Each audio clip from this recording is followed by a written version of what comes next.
Então, boa tarde, boa noite, boa madrugada, iluminação. Oi, aqui, pronto. Então, senhoras e senhores, muito bom dia, boa tarde, boa noite, boa madrugada, a hora que vocês estiverem vendo esse vídeo.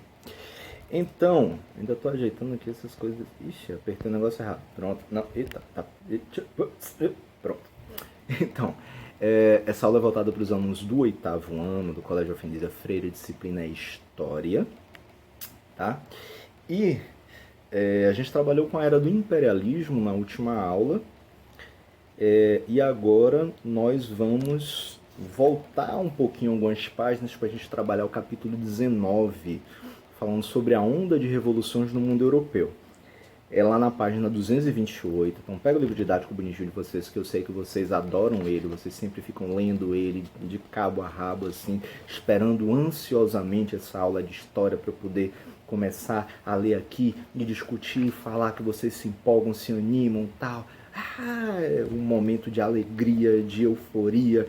O Lara Cristal fica lá gritando no meio da sala enquanto está assistindo minha aula mentira, viu, gente? Não acontece nada disso, não. Mas antes a gente vai voltar um pouquinho lá na página 226, que seria o início da unidade 8, né? A gente começou, na verdade, do final para o começo, aqui, porque a gente vai trabalhar com a parte de Brasil toda, a partir da 3ª e 4ª unidade, mas esse é o último assunto, inclusive, dessa unidade para a gente. Então a gente tem bastante coisa para trabalhar ainda.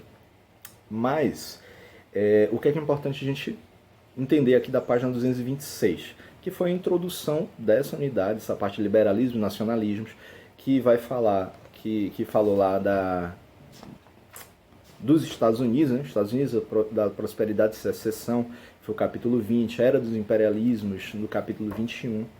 Mas, antes da gente começar o capítulo 19, a gente vai fazer uma leitura breve sobre esse antever, nesse início da unidade, que seria 8. Diz o seguinte, página 226. Um dos fenômenos que vem ganhando força no mundo contemporâneo é um dos movimentos de caráter nacionalista. Eles defendem medidas de restrição ao ingresso de imigrantes, barreiras para a importação de mercadorias, restrição aos direitos religiosos, como do islamismo em países não islâmicos, barreiras para importação de mercadorias, entre outros. Então, olha só, esse nacionalismo, o excesso de nacionalismo é uma parada bem perigosa, né? Um dos maiores exemplos do fortalecimento do nacionalismo nos últimos anos foi a decisão da Inglaterra de sair da União Europeia em 2016.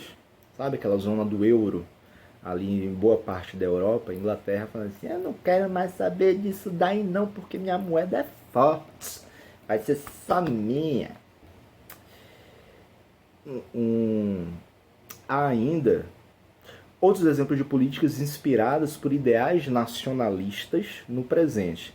Donald Trump, aquele rapaz laranja de lá dos Estados Unidos, eleito em 2017, defendia desde a campanha eleitoral dele a criação de um muro na fronteira do país com o México para restringir a entrada de mexicanos. Não somente de mexicanos, também de outros, de habitantes, de pessoas de outras civilizações, de outros países que aproveitavam justamente essa região do México para poder entrar nos Estados Unidos ilegalmente, né? Só que assim, há muita discussão a respeito disso, da viabilidade disso, do porquê que esse impedimento é ruim. As pessoas estão em busca de uma melhoria de vida, sabendo que os Estados Unidos é um país extremamente próspero, então eles tentam fugir da pobreza dentro da América Latina, em geral, tentando melhorar de vida nos Estados Unidos, né? As ideias nacionalistas começaram a surgir no final do século XVIII e se propagaram ao longo do século XIX, ajudando a promover transformações importantes das sociedades mundiais. Assim, para entender o crescimento do nacionalismo no presente, é importante retomar esse período de intensas transformações na Europa e também nos Estados Unidos. Você conhece algum político que defenda propostas nacionalistas? Em que consistem essas propostas? Em sua opinião, O nacionalismo pode ajudar no fortalecimento das práticas democráticas em nosso mundo? Ou, de repente, essas restrições podem gerar, por exemplo, discussões bastante xenófobas, né? Preconceito contra outros povos, ou então o nacionalismo extremo, essa ideia extremamente nacionalismo de proteção de seu próprio povo, como aconteceu na Alemanha com o nazismo, com Adolf Hitler, em que ele defendia o quê? A pureza ariana. Né?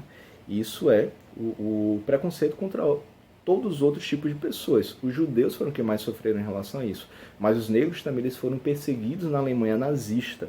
E aí a gente vê um povo bem bocó por aí, aqui no Brasil, preto, gente preta, ou parda para alguns, defendendo o nazismo. Os neonazis, né? Os neonazistas, os neofascistas também defendendo o nazismo, sendo que se eles estivessem na Alemanha ou nos Estados Unidos, em que essa ideia do nazismo também acaba sendo bastante forte, principalmente com a galera da Ku Klux Klan, que são extremamente racistas,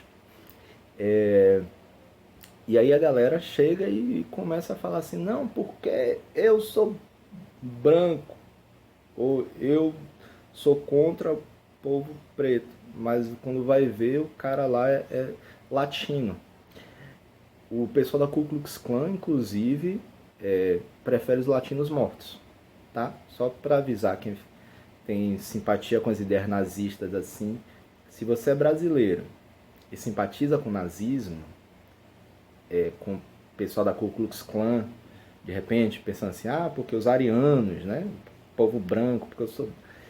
Amigo, você é latino. Latino, para eles, tem que morrer, tá? Só para avisar assim. Eles são xenófobos, são racistas. Tá? Mas enfim, na página 228 a gente começa o capítulo 19 dessa onda de revoluções no mundo europeu da seguinte forma. Estalando o pescoço. No final de 2010, iniciou-se um movimento revolucionário na Tunísia, país localizado no norte da África. Esse movimento rapidamente se espalhou para o Egito e para o Oriente Médio. Jornalistas, intelectuais, políticos e movimentos sociais passaram a chamar essa onda revolucionária de Primavera Árabe, já que ela se disseminou pelos países árabes da região. O principal objetivo desses movimentos era promover a democratização desses países e obrigar os governos a escutar as reclamações populares por melhores condições de vida. Essa não foi a primeira vez que o movimento revolucionário começou em um país e acabou se espalhando rapidamente pelas regiões vizinhas. Em 1848, uma revolução na França se disseminou por grandes regiões da Europa, dando origem à chamada Primavera dos Povos. Esse movimento lutava contra os poderes absolutistas dos reis e foi estimulado pela crise econômica que afetava a região. Ele foi inspirado por ideias liberais e nacionalistas, e mesmo duramente reprimido, ajudou a transformar as sociedades europeias, abrindo caminho para o surgimento de governos liberais. Além da Primavera dos Povos, a Europa foi marcada por diversas revoluções e transformações políticas durante todo o século XIX. Foi nesse contexto que muitas monarquias foram derrubadas e que a Alemanha e a Itália foram unificadas, dando origem a estados nacionais centralizados. O objetivo desse capítulo, então, é analisar esse conjunto de transformações para entender como o antigo regime foi substituído ao longo do século XIX por uma ordem liberal na Europa. Então, diversos desses movimentos, inclusive influenciados pelo iluminismo, com as suas ideias liberais, com suas ideias de busca por conhecimento, por liberdade, por igualdade, fraternidade, como da bandeira da France Liberté, Égalité e Fraternité, e Ranchet. Então havia essa defesa por parte desses povos, a partir da primavera árabe, depois da primavera dos povos, que vai fazendo diversas transformações, diversas ideias vão se espalhando pela Europa para diminuir um pouco esses territórios, esses impérios que são espalhados, né?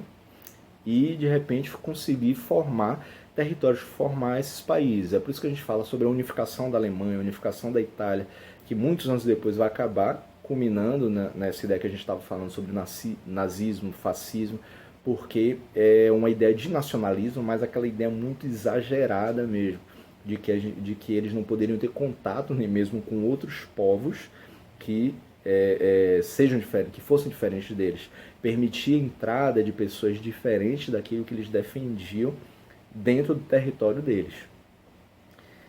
Então, claro que quando a gente fala do antigo regime, esse regime absolutista, é o regime monárquico, é a ideia da formação desses povos, desses grandes territórios dominados por imperadores.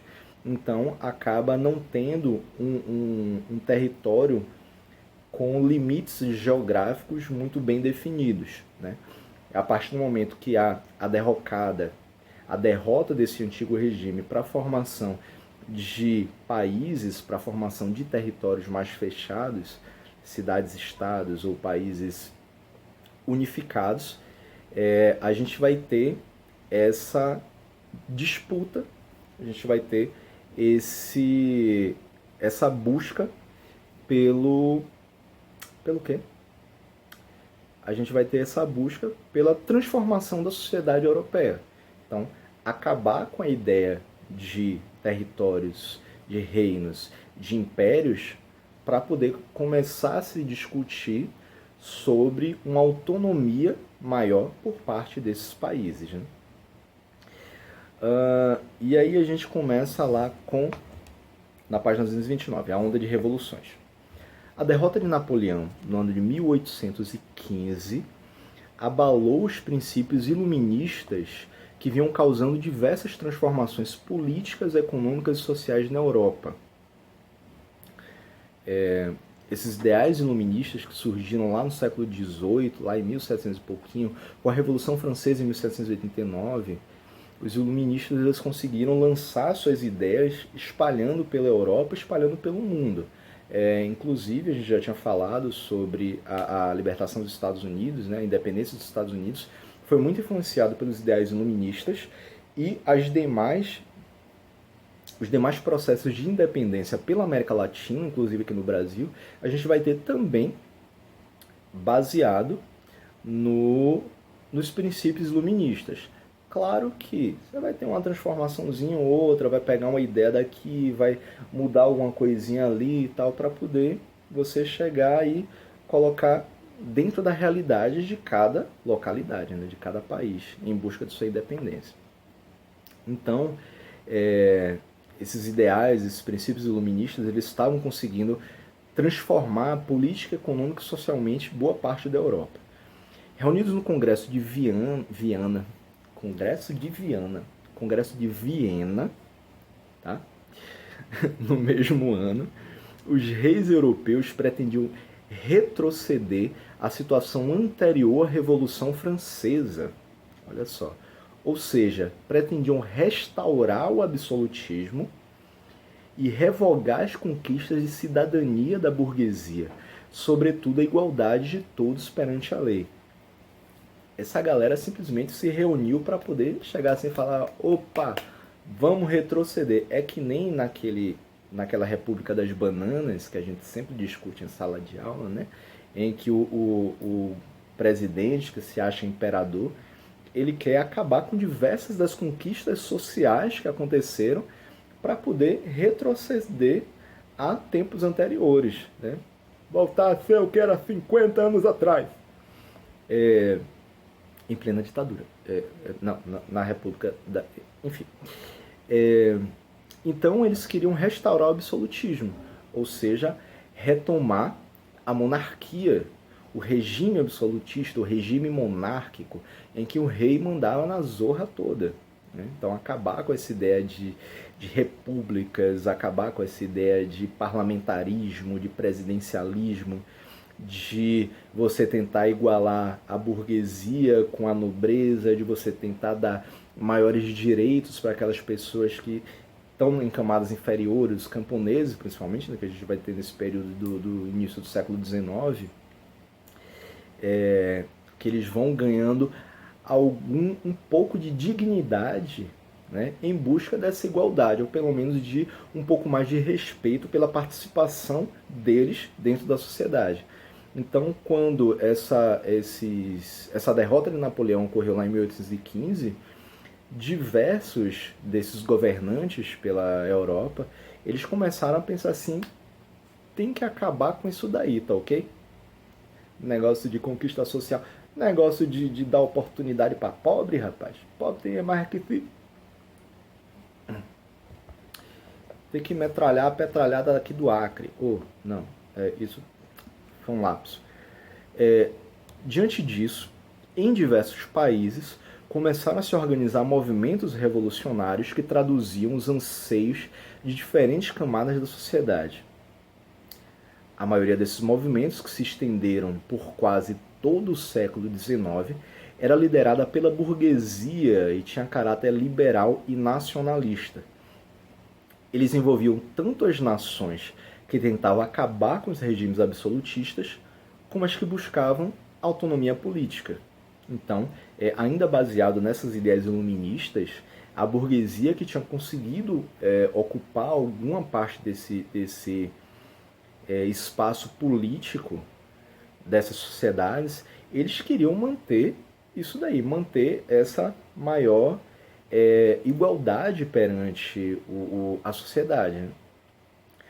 E aí, algumas dessas nações ainda tinham regimes absolutistas, ainda funcionavam através de um regime absolutista, através desse poder monárquico. Então a burguesia foi se juntando para tentar derrotar um pouco essa ideia. E eles buscavam também uma maior autonomia política. Né? Além do liberalismo e do nacionalismo, as revoluções da época refletiam um crescimento da classe operária urbana, que reivindicava mais oportunidades de trabalho e melhores condições de vida. A gente vai ter um início de processo de industrialização graças ao crescimento da tecnologia nessa época. Claro, não é a tecnologia como a gente vê hoje, né? Mas a gente vai ter algumas rocas, a gente vai ter indústrias começando a surgir, maquinários começando a ser construídos. E essa industrialização, esse crescimento dessas empresas, dessas indústrias, vai gerar uma classe trabalhadora, uma classe operária. E essa classe operária urbana, que é aquelas pessoas que vão trabalhar e morar dentro da cidade, ela começa a reivindicar por essas oportunidades de trabalho e melhorar as condições, tanto no trabalho quanto de vida deles. A luta por direitos, né? E a gente tem o seguinte, liderada pela Inglaterra, a industrialização europeia avança rapidamente no século XIX, alterando profundamente o cenário das cidades, que passa a ter um número crescente de habitantes. Já que essas indústrias elas começam a crescer dentro das cidades, eles vão gerando meio que um êxodo rural, né? Uma saída da galera dos campos, do interior, de trabalhos com agricultura, com pecuária, para começar a povoar mais as cidades, gerando essa classe operária, pessoas que vão trabalhar nessas indústrias. O proletariado, a gente já falou sobre o que é proletariado, né? A ideia de... Foi lá na primeira unidade, a ideia de prole, né? A ideia de pessoas que vão trabalhar nessas indústrias, os operários que vão trabalhar nessas indústrias. O proletariado, camada social formada pelos operários, crescia e continuava enfrentando as já conhecidas e difíceis condições de exploração, longas jornadas de trabalho e baixos salários.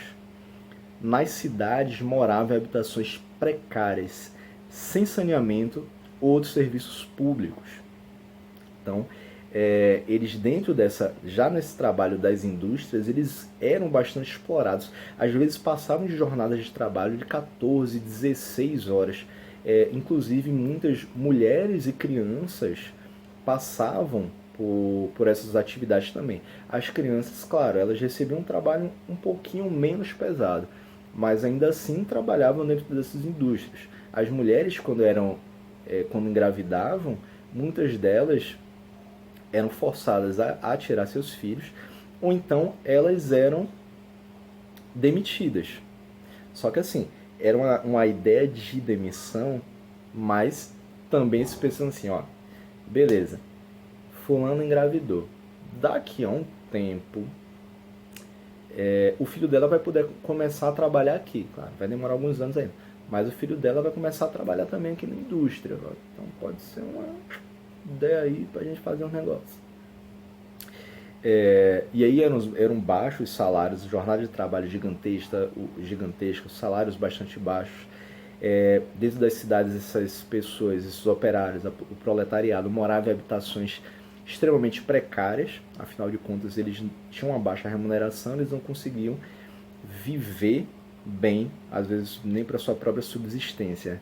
Não tinha saneamento básico, mal conseguia tomar banho, né? Mal conseguia tomar banho, tinha que cagar, fazer balão. Vocês já fizeram balão? Ariel tem cara que já fez balão no interior, Luara também. Chegar assim, porque são aqueles locais que não tem saneamento, né? Não tem banheiro, tal, o pessoal dá uma cagadinha, aí cagava dentro do saco, amarrava assim e jogava por cima do muro. Ou então cavava um buraco, né? Fazia assim, já fiz isso muito na roça.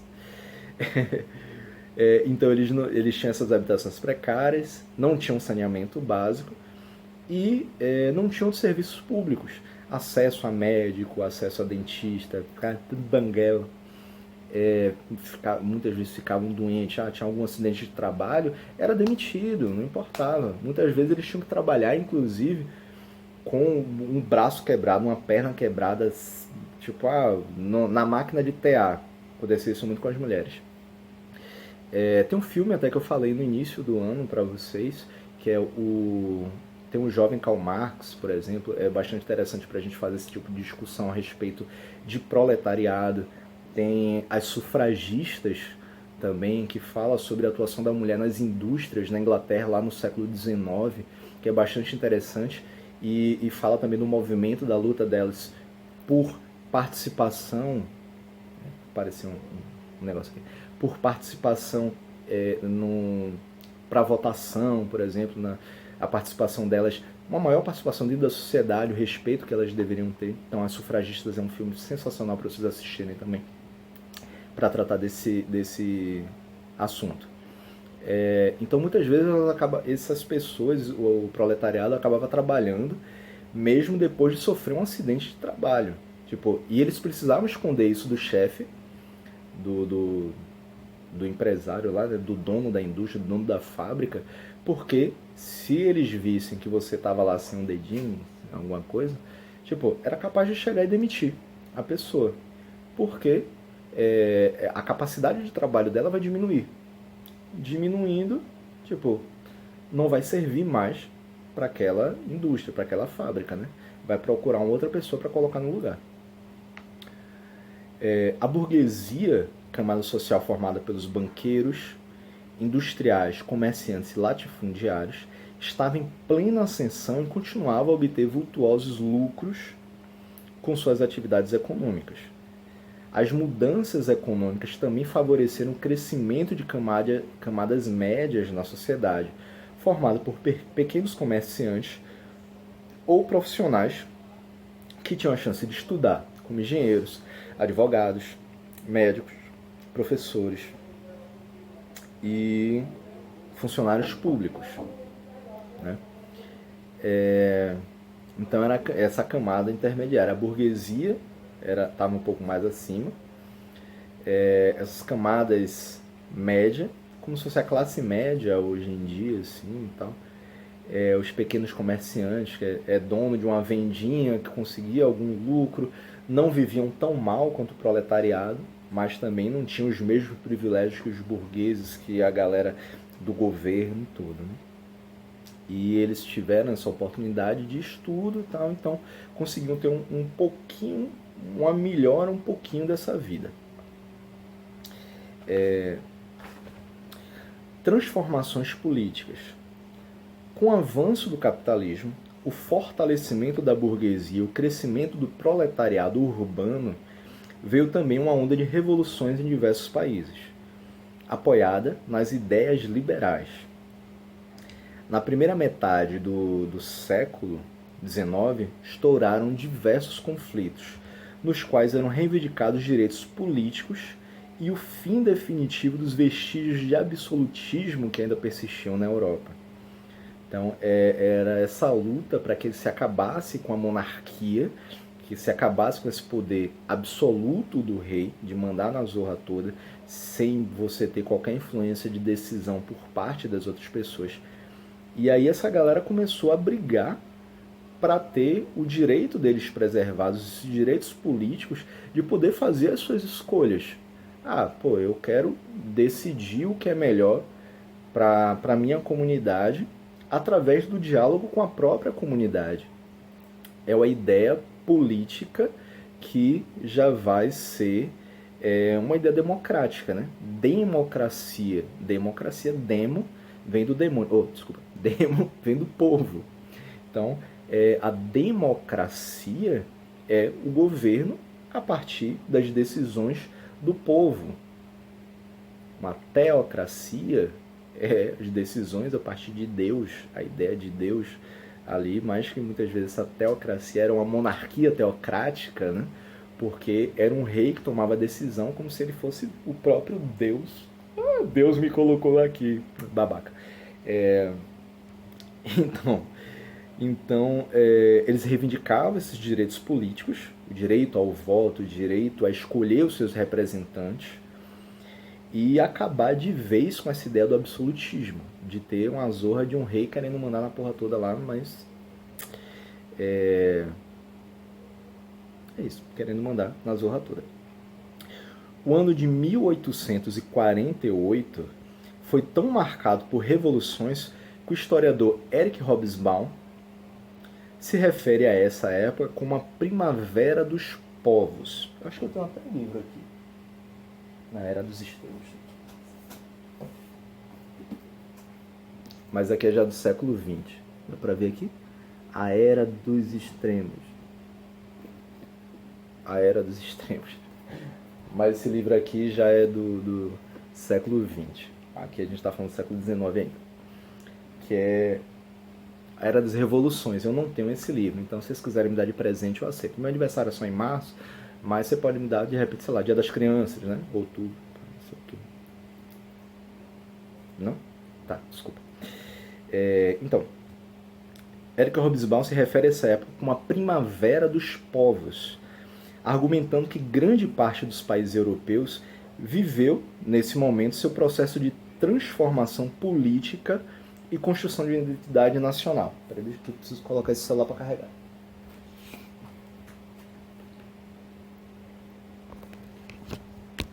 Pronto. Desespero, o celular já estava descarregando. Tá com 4%. Ih, rapaz, peraí. Não vou cortar isso porque a aula tem que ser assim mesmo. Negócio de desespero. Meu Deus, vai descarregar. Não. Enfim. O ano de 1848 então foi tão marcado por revoluções que o Eric Hobsbawm ele vai se referir a essa época como a Primavera dos Povos, argumentando que grande parte dos países europeus viveu, nesse momento, seu processo de transformação política e construção de uma identidade nacional. A ideia do nacionalismo, de criar um sentimento de nacionalismo, um sentimento de patriotismo, de pertencimento ali, para que você possa sentir que pertence a um determinado local. As decisões devem ser tomadas também por quem está presente ali, né? Não é uma pessoa só mandando na zorra toda, mas é o povo podendo decidir por si só. Claro, através de seus representantes, né? Representantes escolhidos pelo povo. Essa é a ideia de democracia. Quase que simultaneamente, a Revolução explodiu e venceu, temporariamente, na França, em toda a Itália, nos Estados Alemães, na maior parte do Império dos Habsburgo e na Suíça, em 1847. Nunca houve nada tão próximo da Revolução Mundial com que sonhavam os insurretos do que esta conflagração espontânea geral. Conflagração porque era algo que estava explodindo, estourando em vários países da Europa ao mesmo tempo. Várias revoluções acontecendo, lutando contra esse regime absolutista, lutando pelos direitos políticos, pela liberdade, pelo nacionalismo do seu povo. O que em 1789 fora o levante de uma só nação, na Revolução Francesa. Um levante é uma revolta, uma rebelião, uma revolução por parte de uma única nação, da Revolução Francesa. Era agora, assim parecia, a primavera dos povos de todo o continente. Por que primavera, professor? É a ideia de nascimento. Qual é a estação em que se florir, em que nascem, que as flores nascem, em que se desperta a beleza, né? É justamente na primavera. Então, a primavera dos povos é a ideia do despertar dos povos. A ideia de chegar assim, galera, vai ser agora, vamos quebrar na porrada todo mundo do governo. Esses absolutistas, imperadores babaca, vamos quebrar todo mundo no pau. Então, primavera é um levante, um nascimento, um surgimento dos povos, de vários povos, de várias nações diferentes, basicamente ao mesmo tempo, né?